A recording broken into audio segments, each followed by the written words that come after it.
Hello guys, welcome to Nivetha's kitchen. இன்றைக்கி நம்ம சேனலில் ஒரு ஒயிட் வெரைட்டி ரைஸ் பார்க்க போகிறோம். பீட்ரூட் சாதம். வாங்க வீடியோக்குள்ளே போடலாம். அதுக்கு முன்னாடி நம்ம சேனலை மறக்காமல் சப்ஸ்கிரைப் பண்ணிடுங்க. பக்கத்தில் இருக்க பெல் ஐக்கானே தட்டி விட்டுருங்க. மேலே வீடியோஸ் போட மோட்டிவேட்டிங்காக இருக்கும். ஃபஸ்ட்டு கேஸ் ஸ்டவ்வில் ஒரு நான்ஸ்டிக் கடாய் வச்சுக்கலாம். இதில் எண்ணெய்லாம் சேர்க்காமல் ட்ரை ரோஸ்ட் பண்ண போகிறோம். 2 டீஸ்பூன் அளவுக்கு கடலைப்பருப்பு, 1 டீஸ்பூன் அளவுக்கு மிளகு, 1 டீஸ்பூன் அளவுக்கு ஜீரகம். இதை தொடர்ந்து ஒரு 6லேருந்து 8 நிமிஷம் ட்ரை ரோஸ்ட் பண்ணி எடுத்துக்கலாம். இந்த அளவுக்கு கலர் மாறுற வரைக்கும் நல்லா ட்ரை ரோஸ்ட் பண்ணி எடுத்துக்கோங்க. இதை மிக்ஸி ஜாரில் சேர்த்து கொஞ்சம் கோஸாக அரைச்சி எடுத்துக்கலாம்.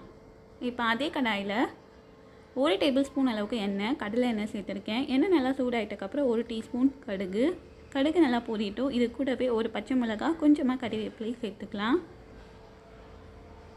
வெங்காயம் 2 மீடியம் சைஸ் வெங்காயத்தை சிறுவை நறுக்கி வச்சுருக்கேன், அதையும் சேர்த்துடலாம். வெங்காயம் சேர்த்துட்டு வெங்காயம் கண்ணாடி பதம் வர வரைக்கும் நல்லா வதக்கி விட்டாச்சு. இது கூட பீட்ரூட் 2 மீடியம் சைஸ் பீட்ரூட்டை தோல்லாம் சீவிட்டு இந்த மாதிரி குட்டி பீஸாக ஸ்லைஸ் பண்ணி எடுத்துக்கோங்க. பீட்ரூட் சேர்த்துட்டு பீட்ரூட்டோட பச்சை வாசனை போகிற வரைக்கும் நல்லா வதக்கி விட்டாச்சு. கூட ஒரு 1/4 டீஸ்பூன் அளவுக்கு மஞ்சள் தூள் ஆப்ஷனல் தான். மஞ்சத்தூளோட பச்சை வாசனை போகிற வரைக்கும் நல்லா வதக்கி விட்டுட்டு இப்போ தண்ணி சேர்க்க போகிறோம். 1 கிளாஸ் அளவுக்கு தண்ணி சேர்த்துருக்கேன். தண்ணி சேர்த்துட்டு கூடவே உப்பும் சேர்த்துடலாம். உப்பு சேர்த்துட்டு ஒரே ஒரு முறை கலந்து விட்டுட்டு லிட் போட்டு க்ளோஸ் பண்ணிடலாம். பீட்ரூட் நல்லா வேகணும், அதனால் ஒரு 5 நிமிஷம் லோ ஃப்ளேமில் விட்டு எடுக்க போகிறேன். 5 நிமிஷம் கழித்து பார்க்கலாம். பீட்ரூட் நல்லா வெந்து வந்திருக்கு. இப்போ நம்ம ட்ரை ரோஸ்ட் பண்ணி எடுத்துக்கிட்ட மசாலா பவுடரை இதில் சேர்க்க போகிறோம். சேர்த்துட்டு நல்லா கலந்து விட்டுடலாம். இது ஆல்ரெடி நம்ம ரோஸ்ட் பண்ணதால் ரொம்ப நேரம் வதக்கணும்னு அவசியம் இல்லை. கலந்து விட்டுட்டுக்கப்புறம் வேக வச்ச சாதம் சேர்த்துடலாம்.